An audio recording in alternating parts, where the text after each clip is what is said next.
en Puntos Cardinales.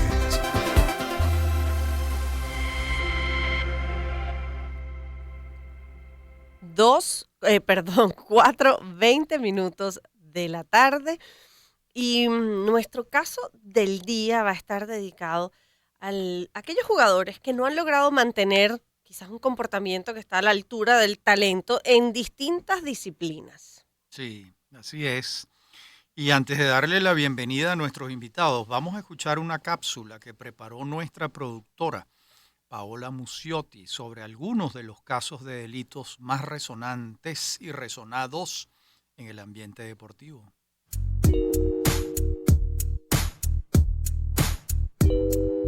La relación entre el deporte de élite y la ley está más latente que nunca. Sin embargo, no es nueva. A pesar de que muchos atletas profesionales destacan por su comportamiento tanto dentro como fuera de sus respectivas áreas de juego, algunos han tenido encuentros desafortunados con la ley que han resultado en sentencias de prisión, como es el caso más reciente de Dani Alves el pasado 22 de febrero por abuso sexual. Aunque es el caso de mayor popularidad de momento, diferentes jugadores a través de los años han sido condenados. Recordemos algunos. O.J. Simpson, jugador de fútbol americano, fue mundialmente conocido en 1995 por su polémico juicio en el asesinato de Nicole Brown y Ronald Gottman, del cual fue absuelto. Volvió a los juzgados en el 2008, en esta ocasión por robo a mano armada y secuestro en Las Vegas, recibiendo una sentencia de hasta 33 años en prisión. Mike Tyson, boxeador, fue condenado en 1992 por la violación de Desiree Washington, una concursante del Miss América. Tyson fue sentenciado a 6 años de prisión. Las mujeres también están incluidas en esta lista, como es el caso de Tonya Harding, patinadora artística, quien enfrentó consecuencias legales por su papel en el ataque a su rival, Nancy Kerrigan, en 1994, quien fue condenada a 3 años de libertad condicional, 500 horas de servicio comunitario y una multa de $160,000. En el béisbol existen diferentes casos, como el del jugador más caro de la historia de la MLB, Shohei Ohtani, quien está siendo acusado de robo por apuestas. Como ellos, hay una lista extensa de diversos deportistas que con sus comportamientos dentro y fuera de las canchas han llamado la atención de los aficionados. El caso del día está dedicado a los deportistas llamados por la justicia. Pues muchísimas gracias a Paola para servir la mesa, para esta conversación que vamos a tener vía Zoom con Arturo Marcano, abogado de la Universidad Católica Andrés Bello, tiene una maestría en Derecho y una maestría en Gerencia Deportiva, y con Antonio Quintero, abogado de la Universidad Metropolitana, con maestría en Derecho Internacional del Deporte y en Derecho Global del Deporte. Bienvenidos ambos, es un gusto conversar con ustedes. ¿Nos escuchan? Gracias. Vale. Sí, perfecto. Bueno, podríamos Muchas comenzar. Gracias por la invitación. No, con el mayor gusto. Gracias a ustedes por atenderla. Podríamos comenzar por el caso más reciente, el de Dani Alves. Sí, claro. Bueno, Dani Alves, básicamente lo que ocurrió es que supuestamente violó a una chica el 30 de diciembre del año 2022 en una fiesta decembrina. Y es muy interesante en ese caso que Dani, la chica salió de la discoteca donde supuestamente fue violada y fue directamente a la policía. Va directamente a la policía y allí hace la denuncia y ahí empieza el caso de Dani Alves, quien poco después, ya para el año 2023, 20 de enero, lo apresionan y lo llevan a prisión. A partir de ahí empieza la investigación de su caso, todas estas cuestiones. Dani Alves cambia varias veces su versión de los hechos, primero diciendo que no la conocía, luego dijo que sí, que había habido sexo, etcétera, etcétera. Y finalmente no fue sino hasta el 5 de febrero, perdón, del año 2024, que tenemos la audiencia de juicio. En esa audiencia de juicio se escuchan a las partes, se debaten los alegatos y se determina de que sí, de que Dani Alves cometió una violación y directamente se le pone una sentencia de 4 años y 6 meses por agresión sexual. ¿Y esa sentencia corresponde con el delito o hay una discusión sobre eso? Estaba hablando Arturo Marcano Vamos No, a escuchar. Antonio Quintero. Antonio Antonio, Quintero, perdón, vamos a escuchar a Arturo Marcano. No, bueno, este tema yo prefiero que Antonio lo toque, que es el experto en fútbol y en todo lo que sucedió con Dani Alves. Y si quieren, después podemos hablar del tema de Shohei Ohtani, que yo creo que es muy importante. Vale, muy bien, muchas gracias. Bueno, en el caso de Dani, directamente se apeló a esta decisión. Ambas partes están en desacuerdo con la decisión. Por supuesto que la parte de Dani Alves dice que tiene que ser cero y la víctima dice que deben ser 12 años y la fiscalía dice que tiene que ser 9 años.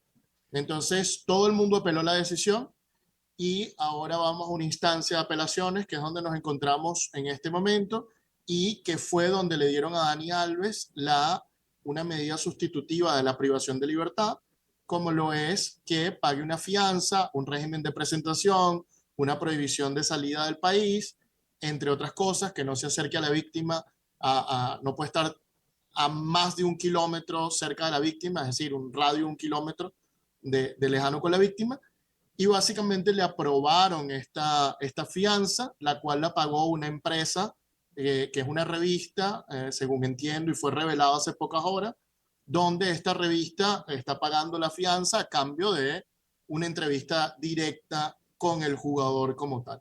bueno, Dani a Alves ya ver, es un jugador retirado hace varios años, así que pareciera que está un poco fuera del ámbito del Antonio, pero deporte. esto no hace que, más allá de que esté fuera del ámbito del deporte, no pone esto, este caso o esta sanción, esto me refiero, cualquier otro agresor no tendría esta posibilidad porque el público no tendría el interés y ningún medio pagaría una fianza milmillonaria por una exclusiva en su caso. Sí, es súper interesante justamente eso que está pasando y me hace pensar en el caso de Robinho, que también fue detenido el mismo día que Dani Alves, pero Robinho fue detenido por una violación en el año 2013 y fue detenido ahorita en 2024, 11 años después de la violación. Y fíjate tú qué interesante eso que dices, porque en el caso de Robinho, la presión es tan fuerte que Robinho cometió esta violación en Italia y fue condenado en Italia en 2017 y su caso termina con todas las apelaciones en 2022. Directamente, Robinho se fue a Brasil porque Brasil no extradita a sus ciudadanos, lo que significó que durante 11 años él vivió libre, básicamente haciendo a Brasil una especie de paraíso donde podías cometer una violación a otro lado y no te llevaba. La Wow. presión fue tan fuerte en Brasil que analizaron el caso y decidieron ejecutar la decisión de un tribunal italiano en suelo brasileño. Y es por eso que se llevan preso a Robinho el 21 de marzo de 2024. Y se lo llevan preso y él intenta un recurso que se llama habeas corpus, de que ese tribunal italiano fue racista y todo esto, y no funcionó. Confirmaron la medida donde analizaron la cuestión y Robinho está preso en un caso que lo hizo incluso retirarse de su carrera como tal. Bueno, vamos a escuchar entonces a Arturo Marcano sobre el caso de Ohtani. Gracias, Sí, y sí, no, Antonio. muchas gracias a ustedes por la invitación.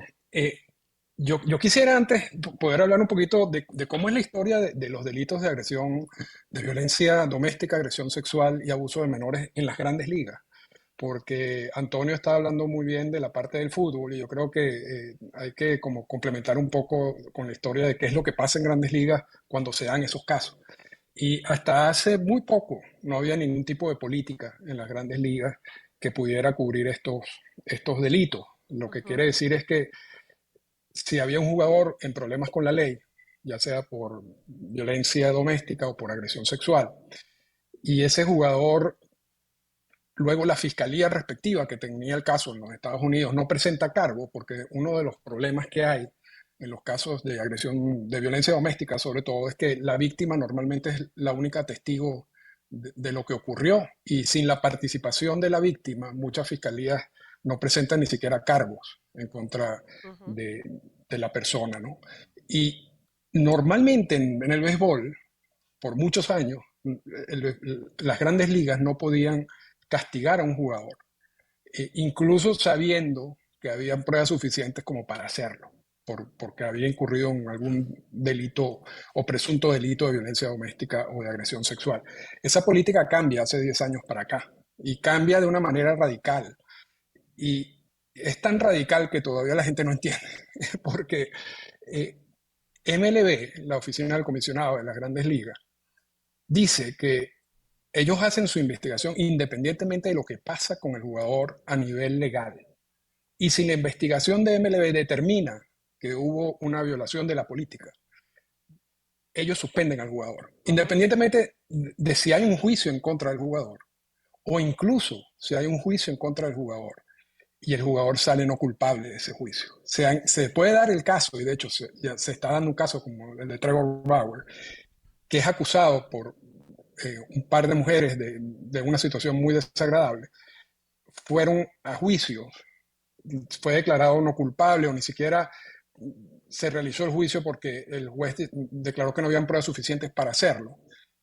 Y aún así, MLB castigó a Bauer por más de 300 juegos de suspensión, porque la investigación independiente de MLB determinó que hubo una violación de la política. Arturo, Entonces, todo esto ha cambiado muchísimo en los últimos años. sí, perdona que te interrumpa. Nos corresponde hacer una breve pausa, escuchar algo de música, pero al regreso me gustaría retomar el tema de las sanciones ejemplarizantes, es decir, no es solo enfrentar la justicia, es que hay niños que coleccionan barajitas con el rostro de una persona que no tiene un comportamiento que es ejemplar.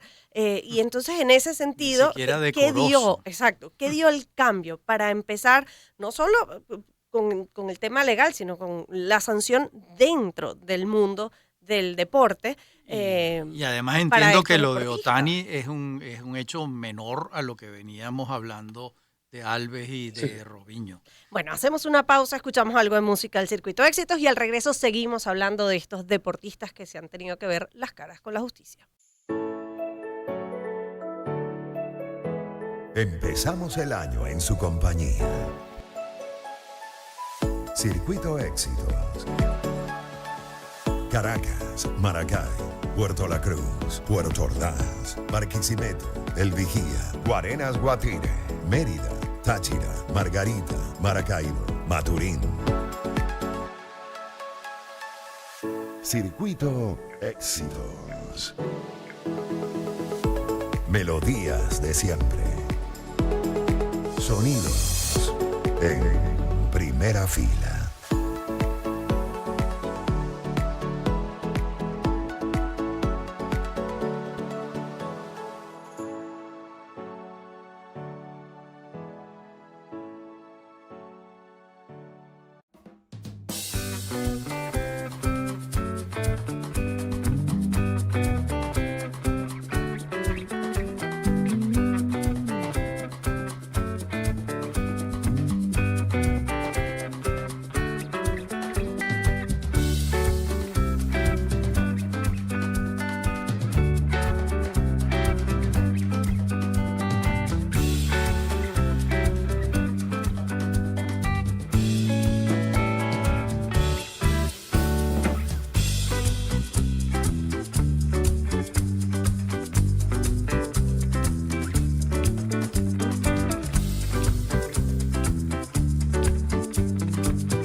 El caso del día.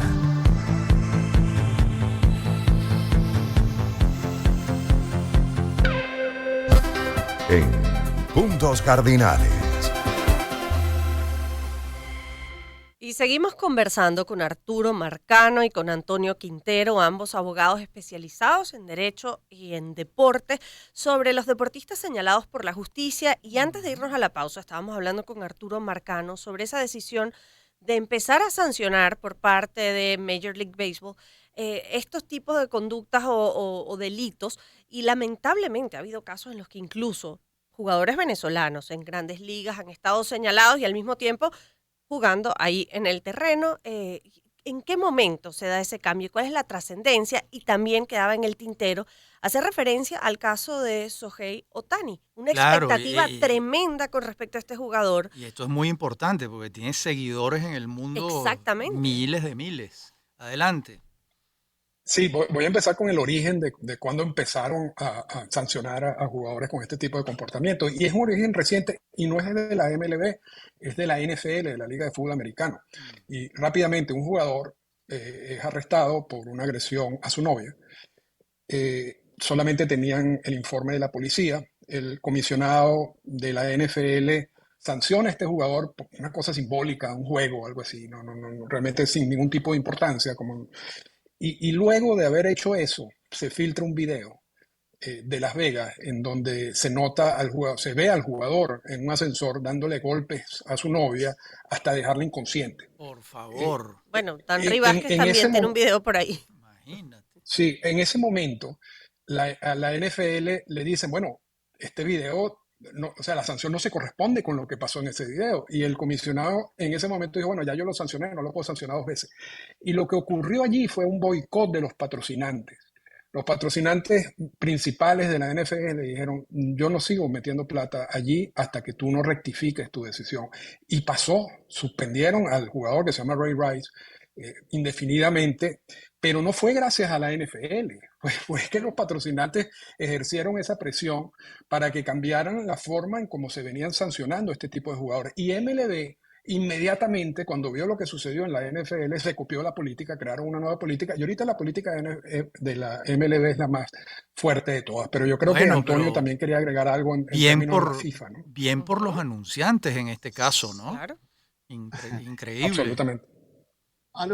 Sí, yo quería comentarles un poco cómo pasó lo del fútbol, ¿no? En el fútbol, FIFA no tenía una reglamentación específica para este tema, solo tenía como unas reglas generales, eh, eh, cubriendo, bueno, tienes que comportarte decentemente, cualquier acción decente, indecente, podemos sancionarla, hasta que ocurrió el caso de Karim Keramuddin, que era el presidente de la Federación Afgana de Fútbol y que tenía todo un esquema de violación de las jugadoras afganas de fútbol y lo sancionaron prácticamente de por vida a él y a su secretario general de la Federación Afgana de Fútbol. A partir de allí crearon una sección donde tú no puedes, estaba prohibido agredir a la gente y se incluyó el agredir sexualmente a la gente, tanto psicológica como física, y luego de eso recientemente modificaron y aumentaron una multa de 100.000 francos suizos, que es un poco más de $100.000, y además de eso, pusieron suspensiones de por vida y que la gente que comete este tipo de cuestiones, mientras esté en el fútbol, va a poder ser suspendida siempre, no tiene prescripción esta violación, y están trabajando en eso, pero todavía hay que seguir avanzando muchísimo más. Hablaba Antonio Quintero, y que abogado especializado en Derecho al Deporte, y también nos acompaña Arturo Marcano, y seguimos sin hablar todavía de Shohei Ohtani. Habla de Ohtani, por favor. Sí, vamos a hablar de Ohtani. Hubo una investigación federal del FBI, estuvo involucrado, de un grupo de apuestas ilegales en California en materia deportiva. Las apuestas deportivas hoy en día en 40 estados de los Estados Unidos son permitidas, son legales, pero California es uno de esos estados donde no es legal. Y esa investigación descubre un corredor de apuestas ilegales que tiene dentro de la cartera de clientes un cliente que es identificado como Ohtani. Cuando estos entes federales, por lo que se filtran, empiezan a investigar quién es ese, si es Ohtani el pelotero o es simplemente una nota, descubren que las apuestas las hacía el intérprete de Otani. Otani es un jugador japonés, la cara del béisbol, acaba de firmar un contrato por 700 millones de dólares. Es un jugador increíble Superestrella. y superestrella. Necesita un intérprete, no habla inglés, y el intérprete que él usa, Mishihara, lo viene usando desde que estaba en Japón. Y más que intérprete, es su asistente, ¿no? Es el que le maneja el carro, el que le compra todo, básicamente viven juntos. Y cuando descubren esa relación entre este corredor de apuestas ilegales y Mizuhara, empiezan entonces a crearse las dudas porque entrevistan a Mizuhara, en ESPN lo entrevista y él dice que Otani sabía de las apuestas y que incluso él le había pagado la deuda de más de 4 millones de dólares que este Mizuhara había perdido en apuestas desde 2021 para acá. Y hay transferencias de dinero de la cuenta de Otani al corredor de apuestas ilegales. Eso es un delito en los Estados Unidos y empieza a investigarse y por supuesto MLB tiene que abrir una investigación porque en esos casos viola una regla que es la regla 21 de los jugadores que no pueden apostar por vías ilegales. Hoy en día hay jugadores que pueden apostar en otros deportes por vías legales, pero en este caso estamos hablando de una vía ilegal. Y Shohei Otani sale a una rueda de prensa diciendo que él no sabía nada, que Mizuhara era mentido, que ese dinero se lo había robado a Mizuhara, que esas transferencias las había hecho él sin su autorización.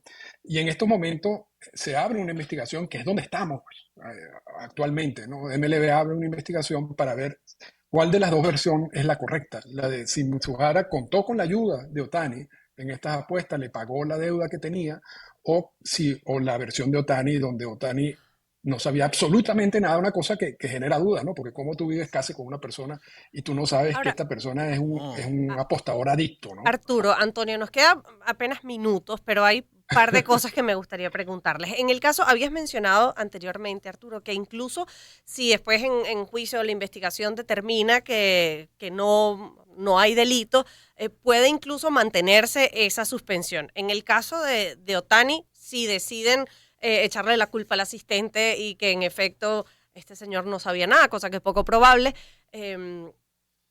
puede volver a jugar, se levanta esta suspensión. Y por otra parte, ¿crees que el hecho de que sea una figura quizás la más contratada lleve a ejercer presiones de algún tipo o lo que estamos viendo, como por ejemplo el caso de Dani Alves, el interés de la figura pública está haciendo que tenga unos privilegios, unos beneficios que cualquier otro agresor sexual no tendría? Y, Sí, y una, Otani no está suspendido. ya, Ajá.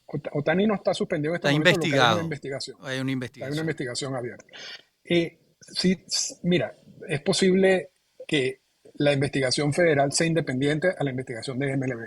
Y ya la oficina del comisionado de MLB dijo, seguramente no vamos a contar con la colaboración de los entes federales porque no tienen por qué colaborar con nosotros.